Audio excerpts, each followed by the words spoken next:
Hi guys, Dr. Rachel Hippolyte. I thought I'd just jump online really quickly. I've just put somebody on their brain training machine who's just started, and although I go over everything with them and I explain it, the question that she had was, how do I explain what's happening to people that ask? So this is a really simplified way of what neurofeedback, what NeurOptimal does, and how it makes those neurological changes. Okay, so your brain has neurological pathways. I always think of them as highways, okay? Now, it's built those highways through learning, literally since the day we were born. And a lot of those pathways it does automatically.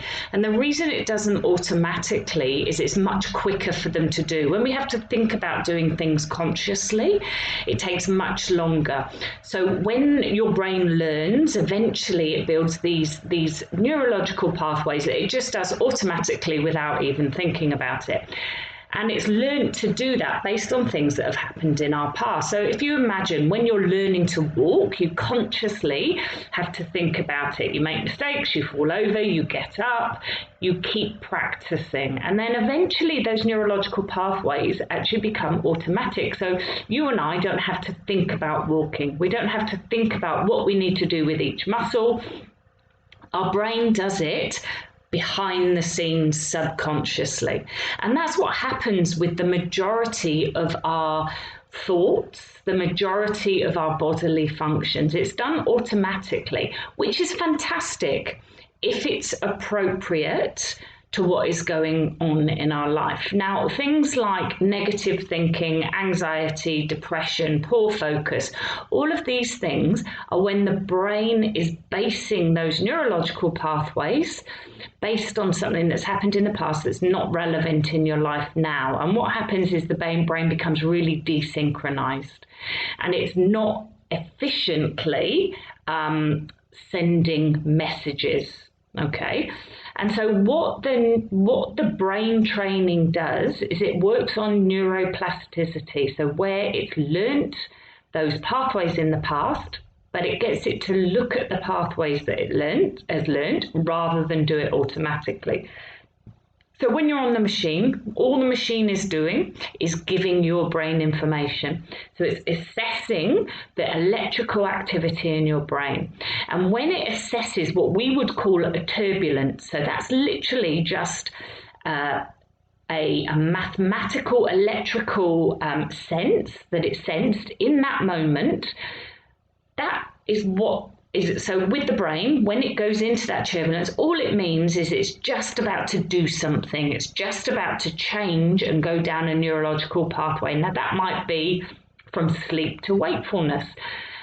And if you were trying to go from sleep and wake up, so come from sleep into wakefulness, then that's appropriate for now. But if, say, the opposite way round, you were going from wakefulness to sleep, but it wasn't at bedtime and you were getting really drowsy, then that's not appropriate for now. And so what the machine does is you're listening to music, and when it senses this change is just about to happen, you'll get a little interrupting sound. Now that just sounds like a little gap in the sound of static. And all that does, remember this is subconscious, not conscious, all that does is it brings your brain back to the moment. Now when your brain is in the moment, rather than just automatically going down that pathway, it has to look at what it was just about to do. And based on the information that it's been given, rather than just doing it automatically, it senses, is this appropriate for the now?